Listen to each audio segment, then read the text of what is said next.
And that's where the hamster was. Good morning and happy Monday. Welcome to ScreenJunkies Universe. I'm not taking that hamster bait. Joe Starr is here to bait me with the hamsters. Mr. Dan Murrell, as always. Hi. Hi. You know what? We, the three of us, are so delighted because we have such a special guest today. Maybe the most specialist of all the guests. Mr. Ken Napzok is here. Happy to be here. Happy to be back with this team today to have some fun. Joe, Dan, Roth, it's been a long time, and I'm happy to. We have some stuff to talk about. We have big things to talk about, and we have you here for your expertise to talk about those very things because we need to talk about some Star Wars. We're going to get to all the Super Bowl trailers and all that good stuff, but Solo arrived. It actually is getting made. It's a movie. It's going to come out in theaters. We weren't sure. And it's coming out in May, not December. No kind of controversy, pushback there. It's going to go up against Infinity War and Deadpool 2, and it's going to struggle. But it's still going to make money. Don't cry for Disney. Don't cry for Lucasfilm. They're going to sleep on a bed of money at some point. It's tough to ever cry for Disney or Lucasfilm if we're smart, which that's arguable. Let's talk about Solo, though. Listen, as the world's biggest Star Wars fan, would you? You've seen those movies. I've seen them a couple times. You've seen them one or two. Yeah. What do you think? I think this is potentially a very fun Star Wars romp, but this trailer, the second trailer, the first one I think did a really good job going, all right, we got something to play with. There's a lot of great stuff in here, but everyone's going to focus on one thing, and that is Alden Ehrenreich, who I now feel sorry for and have felt sorry for. And I look at it and go, okay, he had some mannerisms, didn't sound like him. We don't want an imitation. We don't want an impression. We don't want a YouTube star doing his Harrison Ford. But it even left me kind of going, it's something I'm going to have to get used to. Yeah, I feel bad for Alden Ehrenreich because he has to thread the needle of, for many fans, the only acceptable thing will be exactly as engaging and charming as young Harrison Ford. Yeah. Like nobody can measure up to that. I don't want that job. Yeah, other than Joe Starr in his prime, which is now, that is Harrison Ford in the 70s is like all-time sex symbol, right? Yeah, it's like Indiana Jones, Han Solo, like that is the definition of like roguishly likable character, and it's like, okay, go do that. And if you don't do it, well, that's on you, buddy. It's like, I don't, that's the whole thing with this movie from the beginning is like, why are you even setting yourself up to try to be in competition or compare to this? That is not the first big role I would want. Right? Right? Yeah. I feel for him too. We talked about this a little bit earlier because it's not just that he is that he was exactly the everyman turned hero. It's that it was one of those cases that it was the perfect marriage of actor and character, and he really owned that role. He is the one who created and delivered some of the most, and if not the most iconic lines that Han Solo ever said. For anyone to try and measure up to that is a near to impossible task. But can the rest of the movie balance it out? I heard tales tell that this is one of the best Star Wars scripts around. Lawrence Kasdan and John Kasdan, his son, who are caretakers of Han Solo. Lawrence Kasdan is like, Han Solo should have died in Jedi. That's Lawrence Kasdan. He helped build that character in Empire. I want to trust them, and there's so many. If JT's been bringing up the pictures like a champ. JT, your team's not, but there's a lot of Star Wars things in there that are like, it gets me excited. But I just go back to what you said, Dan. I would rather Rogue One did what it's supposed to do. Go to an Obi-Wan movie if you want to get a familiar character, because we already know and love Ewan McGregor as a young Obi-Wan. Well, that's a weird challenge too, because other than Ewan, which was great, it was that was like a really great fix, and maybe like Uncle Owen and Aunt Beru, like in this new era, this is the first guy who has to be a classic character. You know what? I'll say this is the first guy that has to be a classic character because Ben Kenobi, not quite on the level of specifically Han Solo. He's a supporting character. We don't know what he looked like when he was young. We know what Han Solo looked like when he was young. He looked like Harrison Ford. We saw New Hope. So not only is it Harrison, it's an impossible task, but he's also the first in line.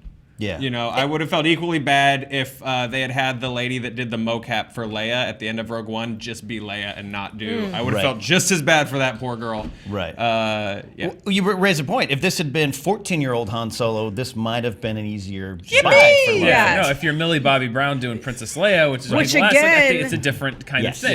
Yeah. Yes to that. To both of you who have mentioned it this morning. Let me throw this out there. Millie Bobby Brown as Han Solo. Either I way. would also yes to that also. As 25-year-old Han Solo. Yes to that also. Okay, cool. You know, Millie Bobby Brown is the Emperor, whatever. We'll take it. I do have this question. You said there are Star Wars things in this trailer that get you excited. Talk about those specific things. Well, and this, I want to put together this talk with the Super Bowl teaser trailer and this one. It's kind of put them together. You got 2 minutes, 45 seconds of nerddom. The Star Destroyer coming out of the storm, which might be Kessel. We see Corellia for the first time, what we think it is. We might get ourselves a Star Wars train robbery. Like, these are things, as a Star Wars fan, I'm excited for. I like that the Empire's there because it's of the right time. The Han Solo legend story does begin with him as part of the Imperial Academy. This looks more like maybe he's going undercover or trying to get away from something. We'll see how that plays out. But I like that the Empire's there, but in the second trailer, the Empire's not hanging over it, which means we get something new, some new kind of villains. We got that guy who it almost looks like he's on Parnassus, which is Phasma's home planet, this guy right here, but I don't think it is. Can you amaze me? Just really quick, name him. Him? Yeah. I don't know him yet. I know you don't know his name. Give him a name. His name is Geordie LaForge. His name is Bob Revan. Bob Revan. Yeah, Good old Bob Revan. He's a third cousin, twice removed from Darth Revan.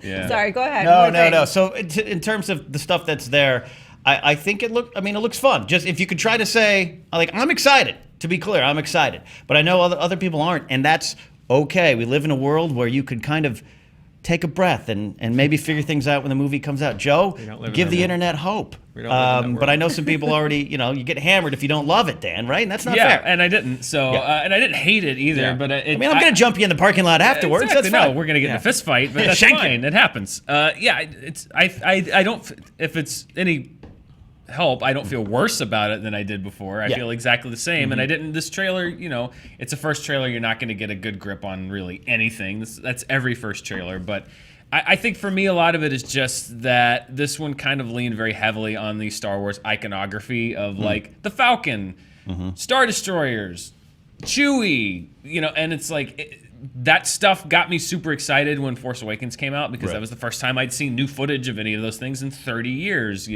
or most of them. And as a fan of the franchise, relying on the Star Wars iconography to sell these movies has run its course because this is the fourth time since 2015, and it's like I just saw TIE fighters, I just saw Chewie, I just saw the Falcon, I just saw the old days with Rogue One, I just saw the past. It's like that I like. Yeah, exactly. That looks cool. That's the thing. I liked that smartly. Y'all feeling childish Landino? I'm unreservedly excited about Donald Glover's look as Lando. He looks awesome and really fun. But everything else, I'm kind of like, Alden Ehrenreich didn't speak hardly at all in this trailer. Again, is that by design? Is that just, I don't know. You said this is the best Star Wars script ever written, or one of the best. Rumors, but I don't know if that's the one they shot because they did the whole movie again. True. So who knows what they shot? This didn't give me anything that made me go like, oh, maybe I was wrong about this movie. I'm still very skeptical of it, but I'm not. It didn't put me in the tank of just like this is going to be a disaster either. I just don't know. I want to pull out Joe's pun because it's an important one that I think maybe got lost in the mix, which was Childish Landino. Yeah. And here's my question based on that pun: Is it? Thank you. Yeah, he deserved that. Is it possible that we're all worried about Alden, and I think that rightfully so, in the sense that that's a near impossible task, but is it possible that they've smartly, especially in these reshoots, built the story around him well enough and sort of filled the world out around him so that, oddly enough, the Solo movie doesn't rest on Solo? But it's called Solo. It's called Solo, but look, hey, you got a soup, you put some meat in that soup, you're going to want some seasoning, right? And at the end of it, Joe, you might not be like, I ordered the tri-tip soup, Joe, I like the potatoes in there. Yeah. And I think that might be okay. And if you're right, Dan, you're right. I love those Woody Harrelson potatoes. Yeah, you know, exactly. It's just two grown adults getting their stew on. But I'll tell you, like, you're right, Dan. Like, it's Solo, and that you still have to go up to that standard. And you expect Lando. I expect Donald Glover to steal his scenes. I expect to get a big emotional roar in my throat when Chewie shows up. But it's still Solo, and it's going to measure up to that name. Some positive things. There's a cool new droid. I like cool new droids. Yeah. I'm hoping we just saw Sana Starros. With Tandy Newton? Yeah. I really think Sana Starros should be in this movie. Yeah. I don't know if she's it. it's just a matter of age. Do you Yeah. think, is the actor the same as the character? Obviously you can play younger, play older. I would love Saint Staros in this movie. That's an important character introduced in the comics that I was really hoping like a Tessa Thompson would be. Yeah. So I'm holding out hope that might be. So fingers crossed. And I like, it took me 2 viewings, but I also like giant tentacle storm monster. At the end? Yeah. I dig it. Every now and then, Star Wars stuff will throw you a curveball that you sort of got to grapple and sort of wrap your head around. Last Jedi. And giant tentacle monster, you know what? That's one of them. Like the Darth Vader comics just had giant space whales that someone built a spaceship inside. And at first glance, I was like, this is the stupidest thing I've ever looked at. But then you kind of come around to giant space whales in Star Wars fighting Star Destroyers. I'm still there, though. The thing that gets me is puffer pigs, which is from the Rebels comic, Rebels show. It's my least favorite thing in Star Wars right now. But if I'm a counter, though, Dan, I do want to, and you may not have the answer now. Sure. When you're talking about using the iconic imagery of Star Wars to sell it, I get what you're saying because there's less magic this time around. I look at the Falcon, and I'm not crying like it was on the side of the road in Prim, Nevada when the first Force Awakens teaser came out. We're home. I'm home. I'm not doing that anymore. But what would you want from this, or just completely go new? What they're trying to do with maybe the Rian Johnson trilogy? I knew just a great story. I don't want them to rely on. I thought the weakest parts of Rogue One were when they went to. When they shifted the heavy lifting to it's Grand Moff Tarkin, or even the Darth Vader dialogue scene that felt really forced in. Like I thought the weakest parts of Rogue One were when they just kind of put the old trilogy forced in. There you go. When they kind of put the old trilogy in the driver's seat and just kind of like, let's let them have it for a while. Right. And the best parts were when they let the new characters interact with each other and they built out that world. Right. So I hope. A new hope, that they are not going to just lay on their laurels, lay back and be like, we got Lando, we got Han, we got Chewie, whatever. Right. Half our work is done. I hope that they really put some work into creating an engaging, entertaining story. And if they do that, then I think you're going to have a good movie. I just worry that this is too much of just like, you love Han Solo, whatever. Yeah, you're making great points there, Dan. If Greedo had popped up at one point, it was like, I'm going to get you, Solo. I'd be worried and that kind of stuff. If So Boba Fett starts popping up in this, and then because they're going to throw in some original trilogy, it's just like if it's too much of that, that's where I kind of turn off because it's like you have Disneyfied it and lost a lot of its We magic. put a team together. Boba Fett. Yeah. Thrawn. Exactly. Wicket. Greedo. One of the moments Salacious that Crumb. I noticed was when Daenerys, Emilia Clarke, I know she has a real name, But she doesn't. It's but she Daenerys doesn't. Targaryen. It's Daenerys forever. First of her name. She turns to him and she says, "I know who you really are. You don't even know." And he says, "Who is that?" And my worry with that is that sentence ends with a hero or something to that effect. Now, there was a lot that I really liked in this trailer too, and that I'm actually excited to see as well. But the reason why I don't want it to be that is because Han didn't even know that. No one knew that until he finally stepped into He's an that asshole. role. He's an asshole. Yeah. He should just be kind of an asshole the whole time that we see him here. That's the curious thing to me is that like he shouldn't have an arc yet. I don't know. Like he Yeah. can't have his hero's arc before his hero's arc. But I don't know. We'll see. Yeah. My other issue with that scene, and I had to watch the trailer a few times on a larger screen because at first I just watched it on my phone. I still don't know if his eyes are open in any shots in this trailer. Just go back and watch. Like his eyes are almost always shut, and I don't know if they tried to make him up a little bit to look like Harrison, so now he's got weird face, or like that's just his acting tick is to close his eyes mostly. But most of this trailer, I was like, "Open your eyes, Han! You're flying a plane." We can do it. Let's try it. Let's try a scene. Like, come on. Like, we're Best flying the pilot in the Falcon right now. galaxy. Chewie. Am I being Englishist if I say that every time Emilia Clarke popped up, or at least the first couple times, I had to go like, "Is that Jen Erso?" I don't know why. I was just like, wait a minute. It is this interesting Star Wars problem. We've talked about it off air, Roth, that a lot of white brunette females, going back to Carrie Fisher, Natalie Portman, which I get, they're related. I was seeing a screening for Rogue One, and a lady next to me, and I was like, "Hey, this is the sequel to the one last year with the Daisy girl, right? Because that's her. I'm like, oh, we got a problem. Yeah, so I get it. I legitimately have trouble keeping. I get Felicity Jones. Honestly, I do get Felicity Jones mixed up with other people all the time. Yeah. I think it's just a thing. I'm bad with face. I'm terrible with faces. Yeah. Anyway, I think it's just a thing in my head. But I legitimately had to go like, wait, no, she's not in this movie, right? No, Yeah. okay. But that was also. He does do that. When I walked in this morning, he called me Charles. It was interesting. I don't even know who Charles is. Well, we'll see what happens when, you know what, surprising characters can rise to the fore and be sort of the scene stealers. I've got a pretty good feeling about Lando in this one, but we'll see. The other big talk out of the Super Bowl trailers was, of course, Cloverfield Paradox, which... Now, here's an interesting story, which was that it was originally the God Particle, then it was called, I believe, the Cloverfield movie, and it went through a few different iterations. It was meant to be released in 2 months. Out of Sundance, it was talked about that Netflix had acquired it. So the strategy, the surprise drop of here's a trailer and you can see it tonight, I think was a very, very brilliant strategy, and it goes in line with sort of what JJ tries to do, like secret churcha. However, I also, having seen the film, understand why it landed on Netflix only tonight and why it was held back and the releases were switched. Dan, what do you think of the strategy? I mean, it's a very buzzy strategy. It is. This could be a moment that people look back on and say this was the beginning of something legitimately new, because there have been movies that have been made. Bright was made for Netflix. It's like that was a big thing. It's like, oh, Netflix bought this script and made this big, huge movie like a big studio would. Like, that's one thing, but this was a major studio in Paramount taking a maybe not a flagpole movie or tentpole movie, but certainly one that had buzz around it that people were looking forward to, and selling it outright to Netflix for first run, complete, never plays in the theaters. First run, watch it at home. Like, I think this is the first time, definitely of a movie of this scale.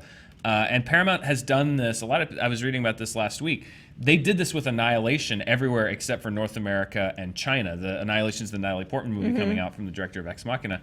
They sold it to Netflix exclusively everywhere except North America and China, which means that in the UK and in other foreign countries, it's not going to play in theaters. You're going to watch it on Netflix. So this is really the second time that Paramount has done this, and this could be the start of the sea change we've been talking about, where studios look at places like Netflix as first-run distributors.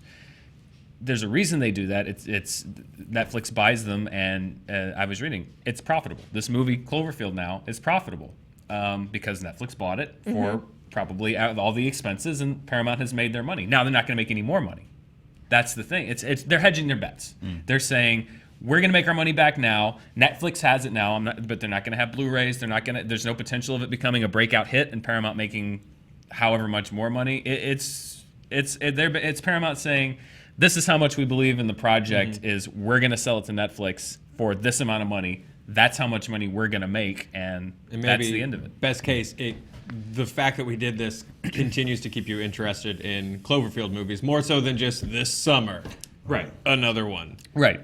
Yeah. I don't know. Roth and I are going to review it, which will be here later today, and speak about maybe why they did this. But it is certain. I think this could be a moment that people look back on and say, like, this was the start of the change that we've been talking about for years now. Particularly with Paramount, because we've talked about this a little bit, which is that Paramount this year had only 6% of the box office, maybe less. They're struggling. They're really, really struggling financially this year. They had nothing but movies that failed financially, and mostly that failed critically as well. Yeah, and a massive pullout from China of their co-production financing. funding. Huge chunk of money. They lost a huge chunk of their co-financing money. So it's been a really rough year for Paramount. And what's interesting now is as we see the Fox Disney deal go through and the idea of these super studios, and then how are other studios going to respond. We had predicted that perhaps the strategy would be for them to offer counter programming. They did this here. I think it's a good sort of trick for Netflix. The problem is, my concern is then you have to deliver. You have to, in order for us to be tricked again, you have to have delivered something that truly is exciting and invigorating to watch. Annihilation, I have greater hopes for, but we'll see. What do you think of this strike? Did it get you excited for Cloverfield? Look. There's in the last year and a half, there's been 2 great surprises in entertainment. This and the Hardy Boys returning to WrestleMania. No one knew; they just popped up. They just Hardy Boys is there. They just won those titles. This and Cloverfield completely shocked everybody, right? Like, whoa, here we go. But what you guys are talking about is the key. This is still viewed. Look at some of the other big Netflix. Not that there's not quality that's come out on Netflix or any of these streaming things, but I'm an old. Look at the gray in my beard, Dan. All right. When I see this, and I'm like, it's not in theaters. I still go back to CBS television movie of the week, right? Mm-hmm. It has to be a home run, and I don't know your guys' full reaction, but it doesn't look like a home run, and that worries me.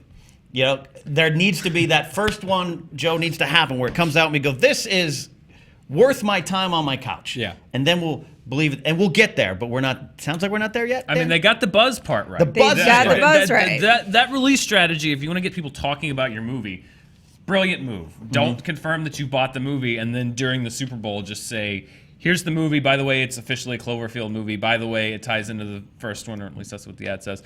And by the way, you can watch it right after the movie. Yeah. Or right after the game. That's brilliant. My buzz was undercut because I feel like if I'd been watching the game and I had found out everything when that ad played, I would have been like, whoa! But before the game started, Ava DuVernay tweeted, film Twitter's about to just shatter. Yeah. And the world's gonna change as you know it, and everyone's gonna get something huge is gonna happen. You guys aren't prepared. And so in your head you're like, is one of the Super Bowl ads announcing that Ava's doing episode 9? What's happening? I love what we're manifesting today. But you know what I'm Ava saying? Like for 9, I was Millie like for the Emperor. I was sort of amazed that like, I mean, not that she's allowed or not allowed to do whatever, but it was weird to be like, hey, we're doing this super top secret thing. Yeah. And like friends of yours are involved in the super top secret thing. The last thing I would want Ava DuVernay to do is be like, the super secret thing's coming! Like, yeah, and just kind of like a Kristen Wiig sketch from about 5 years ago. Yeah.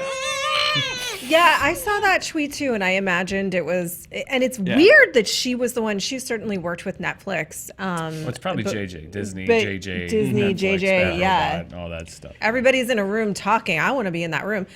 By the way, I know JJ's doing 9. Yes, we're excited. It's gonna be great. He's locked in. I do think that that's the key is the loser here is not going to be Paramount because Paramount will probably do this strategy again and it already is for Annihilation and other films because they're going to have to adjust to the market they find themselves in. The loser is actually Netflix in my mind because the consumer's not connecting the dots that Paramount released Cloverfield. They're just not. You know, we're connecting those dots. The consumer is connecting the dots that Paramount made this big deal in the Super Bowl. Come watch our movie and not This Is Us, which you then had to DVR and watch at like 11 after the Super Bowl. And then if it doesn't deliver, the next time Netflix tries to do that, you're going to be like, well, maybe I can wait. But some people loved it. I've seen some very positive things. I've seen some not so positive things. I don't necessarily know if it didn't pay off, but I suspect it didn't pay off for everybody. Mm-hmm. And I think they created the buzz, but I'm with you, Roth. The next time they do it, are people going to be as? Right. Yeah, it's an interesting experiment, but it only works once. And I don't know. Yeah, I'm pretty out of gas now. Like Bright was terrible, and this was fine. So I mean, Netflix was nailing TV series for a while, and they're even kind of running out of gas there a little bit. So yeah, movie wise, next time Netflix is like our next feature film event, I'm just gonna be like, that's all right. Yeah. Maybe I'll give this Hulu Jack Ryan series a try. You can lose faith in some things. This is exciting. It's exciting times. It's the future. We're watching movies on our phone now. It still needs to be restaurant quality meal. Yeah. It's the ultimate safe bet for a studio. Yeah. And it shifts all the risk to Netflix, really. And who's going to take the hit? It's Netflix taking on more risk. Or not. That might work, that might not work. But I mean, for a studio, to take a $30 million or however much $1 million movie like God Particle or Cloverfield Paradox, sorry. My JJ brain is still working. they made their money back. Could Yep. they have made 4 times their money back? Maybe. Could they have lost $15 million on it? Maybe. They made their money back? They're out of the game. Yeah. Does the sheen of going, but wait, it's a Cloverfield movie, does that start to lose some sheen if these aren't all home runs? Because like They're running out of gimmicks. This was the last kind of big gimmick. Because Yeah. Cloverfield Room was fine. I really enjoyed it, but it also didn't leave me like, I can't wait to see the next goddamn Cloverfield, man. I can't wait.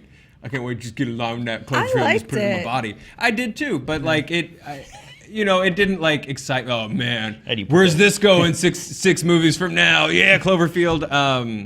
That said, I enjoyed it, and I feel like this one might be a bit more of a diminishing return for me. And when Cloverfield 4 comes out, I'm going to say, okay, Well, I'm that's gonna be actually like the Pete Davidson character. Just go, okay, that's actually okay. going to be episode 9. Yes. They're going to Star Wars change it around. the Rian Johnson trilogy is Yeah. going to be Cloverfield. Yeah. Yes.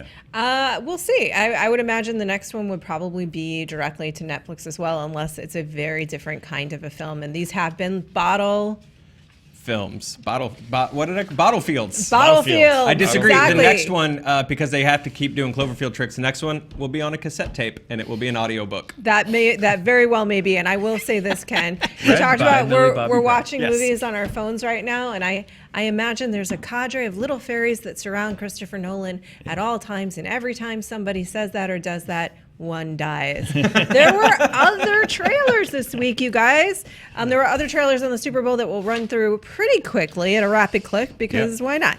Mission Impossible, which looks awesome. Yeah, the full trailer, like Yeah. the ad was cool, and then they pointed to the full trailer. The full trailer, that movie shot up. Like I like Mission Impossibles to varying degrees of like really liking them to like that's good, Yep. but like this one looks incredible. Absolutely. It was a great trailer. I don't know about the movie, but the trailer was great.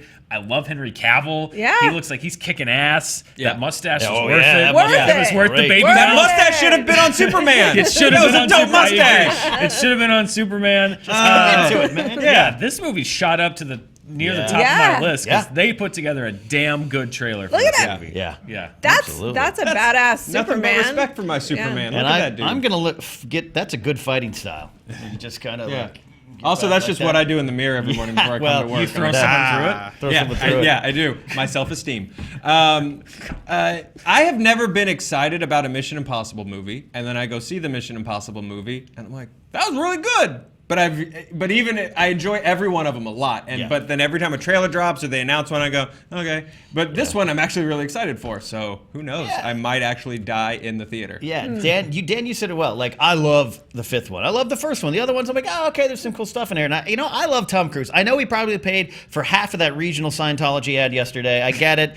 We're supposed to have some reservations about him, but he's still Tom Cruise, man. Tom Cruise. And he's leaping and he's jumping and he's breaking bones and he's doing Star Trek 5. There's no stress in that, man. at that. No. Wouldn't it be great if Ving Rhames came up with some rocket boots behind him? And Ving Rhames, And he was Michelle just Monaghan. choosing. You know what? They do the old Batman gag and a door opens. Hey! This got me excited, man. Yeah. I'm glad you brought up his foot. Yeah. Because he did break his foot doing the shot jumping across the building. And what I noticed when another trailer was happening, which was Skyscraper with The Rock, who is awesome and we love, there was such a similar shot of The Rock jumping across buildings that I thought it was such a mistake to link yourself to Tom Cruise, who's actually like shattered his ankle and then kept running during that shot. If you see what happened, the accident. And he doesn't have a fake leg. And two, like, do you really want to be comparing Skyscraper He's an alien. to Mission Impossible? Probably Yeah. not. We love you, The Rock, but probably not. It's an unfortunate, I'm sure it wasn't intentional, but it is unfortunate that your computer generated jumping across the building shot, which just the physics of it, if you look at it, would end with you splattered on the ground. There's just no physical way that's Yeah. going to work. To go up against Tom Cruise actually breaking his ankle jumping into a building. Yeah. Skyscraper. Look, man. I did not see fake leg coming. I'm just going to tell you right now. fake leg. I coming. did not see that coming. It confuses me. I don't Yeah. know if I have more questions or I'm very excited to see Rock Hard, the Rock remake of Die Hard. Yes. I mean, is the question like how do you put The Rock in Mortal Terror? Is the question literally just to have him not have a leg? I don't. Yeah. Look, it's The Rock, man, and we all love The Rock. I love The Rock, and I think he's not. No one's Teflon, right? We this is starting to get silly. I agree with you, Joe. We said off air that you said that you know, he, in a good way, he just kind of doesn't. I don't care. think he cares. I don't think he cares about being Teflon. Yeah. I think he's like, yeah, we made Skyscraper, we made Rampage, you guys, we had fun doing it. Peck bounce, peck bounce, peck bounce. Let's go on to the next thing, and then he just charges out of the room. And I always say this, and it's something that I've heard he kind of confirms.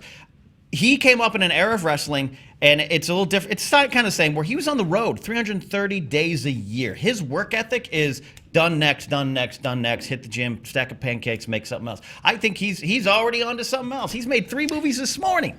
Okay, if the pancakes are made of pure chicken, I believe that. Chicken cakes. Yeah. Chicken cakes. Chicken cakes. Chicken cakes, I believe. Yeah. He's not eating Flap carbs. wings. Yeah, you dip them I guess in. he would carb load maybe before. You dip them in uncooked eggs. Well, and here's what Unshelled The Rock eggs. is gonna do. Like the Found leg it. thing looks kind of silly when you start with it. It's just like, oh, The Rock, like, are you gonna? But here's what he's gonna do, and I'm sure the movie does it too. I'm sure the reason that he has it in the movie is that he's like a firefighter, a veteran, a real life hero. And you know what The Rock is gonna do? He's gonna sell the hell out of that thing, Yes. because whatever cause that character is behind, he's gonna go out there and he's gonna do a shitload of charitable work behind it and raise awareness, and it's gonna make everyone that says it looks kind of stupid like me look like an idiot. Because he's gonna sell the thing, and that's, you know what, that's great. If that part of the movie means that he's gonna go out there and raise a lot of money and raise a lot of awareness for a cause, fine. That I'm happy, because he's The Rock. Because he's not just, it's not a cynical thing. The only thing, the reason The Rock keeps getting away with this, which is like making these movies that are kind of like, is that he's so heartfelt and he brings so much joy and good work and cause. He will legitimately like jump off of a skyscraper onto a fire truck, and instead of cutting the ribbon on a new children's hospital, drive the fire truck through it, Yes. and that's all, and it'll be legitimately great, and that's how he's going to promote this film, and I love that. Yeah, That's And as 90s kids, can we all just pause for a second and appreciate that Nev Campbell is in this movie? Can we party a 5 it up in here? Yeah, All right, good. can we just do one of these? we're all closer to free. This is a moment of Nev. The Bodine moment is of closer Nev. to fee. Yes. Free. Your moment of Nev brought to you by The Rock. You know what? Jumanji was such a hit. He can literally do anything right now. Also released was another Avengers Infinity War trailer and Jurassic World Fallen Kingdom, in which they slightly, for me, took the concept behind Monsters, Inc. and mashed it with Jurassic World, where there's just like, right? Like there's just like a raptor monster. And I just figure she's eventually going to learn to be one herself. She's going to be his friend. She's going to be his friend. I is thought what that was an assume. homage to Scrooged when the big death comes in there. What did you guys, did this, Dan, did it move the needle for you at all on this film? Yeah, the wrong way. Not the way that they. Dad's got jokes here in the morning. Is your hype extinct? I didn't like Jurassic World. That's no secret. This movie looks even stupider than that movie. So I don't know. I don't know what this movie. I don't know what the hell this movie is. I hope it surprises the hell out of me and they do something. But this just, I don't know what. I don't know. Are you supposed to be scared? Are you supposed to? It's just. It looks like a mismatch. I don't know. The only thing I want That Jeff Goldblum ad was so much better. That Jeep ad was so much better than this. The only thing I want this movie to accomplish is for what's his name, Justice Smith, I think his last name is, from who was in the Get Down. He's the guy in this who's like, it's a T-Rex, it's a T-Rex, and she's like, it's not the T-Rex. That kid's awesome, and I think he's the future. And the only thing I want this movie to accomplish is to make him look really good, so that Put him over. he plays Princess Leia. Alongside Millie Bobby Brown in a future Princess Leia film. They just Dr. Parnass it up and just Love it. take turns in scenes. This movie gets better and better the further this show goes on. Ken, are you more or less confused about the plot of the film after this trailer? Yeah, well, just from the simple of Where are they? What happened in the last one? What's happening? Yeah, if Universal Studios near us has some problems, I'm not going up to Bubba Gump the next week just to see what's going on. All right, I'm staying away from it, but. You know, like I know this is closer to your heart, Dan, than it is mine. This is, to me, it's like fun dinosaurs. But I understand what you're saying. This is like all over the place. What do you think needs to happen to make this that fun romp? What is the first one, which is a classic of all time? Yeah. Do we need Sam Neill, Laura Dern, and Jeff Goldblum just You to make don't it better? need those people again, which is something that the franchise seems to think is the key. You need to write good characters, write a compelling story. Right. That's what the first one was. And you're saying that's not compelling right there. It wasn't all. double Yeah, exactly. It that out wasn't there. all spectacle. Okay. There wasn't a dinosaur in the damn thing till 50 minutes into the movie. The reason Jurassic Park was a good movie is because they wrote good characters and a good story and put in moral dilemmas and made things engaging and interesting. And it wasn't just dinosaurs falling off cliffs and lava spurting everywhere. And, you know, eat your popcorn, dumbasses. It's like, no, write a good movie. I just picture this, Dan sitting next to me as I watch it and like just stuff my face with popcorn. Just eat that popcorn! Lava spurting everywhere was also what I used in my Tinder profile 5 years ago, so it's good. I feel like the plot, though, now, walk with me. Is this what's happening? She convinces Chris Pratt to go save Blue because he loves Blue and he raised Blue. And there's a volcano, and they have to save as many and like helicopter off as many dinosaurs as possible. And then somehow, There's a little One at a time. somehow they get loose in society, and Chris Pratt is one by one collecting them from rooms. Or did he just bring Blue home to stay at his brother's house, and his niece happened to be in the next room? I think that's what it is. I think he brought Blue home to, like a pet. Yeah, like a pet. And this T-Rex, or it's like that scene in the first Transformers where Optimus Prime and everyone's like around the Witwicky house and they're hiding. I don't know. Some hijinks look. The important Hijinks thing are to definitely recognize ensuing. is whoever decorated that room just knows their way around a good wall decal because they're tastefully spread out without being overwhelming and just well done. Good on you. They look to already be rehashing that part of Lost World, and then many aspects of the movie look to be already rehashing the first Jurassic World movie, which was itself already a rehash of the first Jurassic Park movie. So we're into Inception levels of rehashing at this point. Oh, look, the shadow on the wall thing. Wasn't that great in Jurassic Park? Here it is again. It just looks like a rehash of a rewrite of a remake of a retread of a it's like I really want the new dinosaur to be a manosaur. And I want it to look like the alien from Alien Resurrection. I'm listening. And I just want it to be like, and I want it. Can he have glasses on? Yeah, I want it to be spliced with John Hammond's actual DNA. So that actually was the concept art for before Jurassic World was made. It was going to be militarized humanoid dinosaurs that were soldiers. It really was going to just make that movie. I'd buy those Kenner action figures in '86. So let's do it. I'd buy that for $1. I would be the happiest kid in the world if this movie. Look at this shirt. I was just look like a noticing your shirt. 12-year-old because I love dinosaurs and Jurassic You Park. look like you're waiting in line at Universal for the ride. I know. I would be the happiest person in the world if this movie turned out to be good. Like people say, like, "Oh, Dan just hates movies and he wants everything to suck." No, I want everything to be great. Especially dinosaur stuff. And I love that franchise. I mean, it's just I love the first one and then some of the parts of the other ones, but it's like, whatever. Well, just wait till it comes out, I guess. I don't know. Getting the signal from our producer here that we have to wrap it up. However, I would be remiss if I didn't end on a positive note and get your thoughts on Infinity War. Oh, you wanted to end out still? You wanted to end on a positive note. Shoot. So look, I am still going to see this several times in the theater. I'm starting to realize, based on now that we've had 2 ads, I think people are going to need to temper their expectations about every character just beating the balls out of Thanos in one room, because it definitely looks like everyone is going to be broken into small groups. It's like Arrested Development season 4. Yeah, it's like here's the Wakanda crew, here's the Doctor Strange house crew, and I know people are already commenting like, "Of course you're gonna, no, it's just gonna be in a room at once." But I'm starting. It felt a little bit like the Jurassic. They're called Jurassic World trailer, where it was Jeff Goldblum like in a courtroom, and they're like, "Jeff Goldblum's in this one," and it's like, he's not. So that was kind of the vibe I got from this, was everybody's going to be hanging out in their different things, and maybe at the end, the Guardians are going to see T'Challa, and he's going to say something dry and proper sounding about them. Ken? I mean, the Avengers movies, as opposed to the other MCU movies, have this kind of problem. I call it the All-Star game.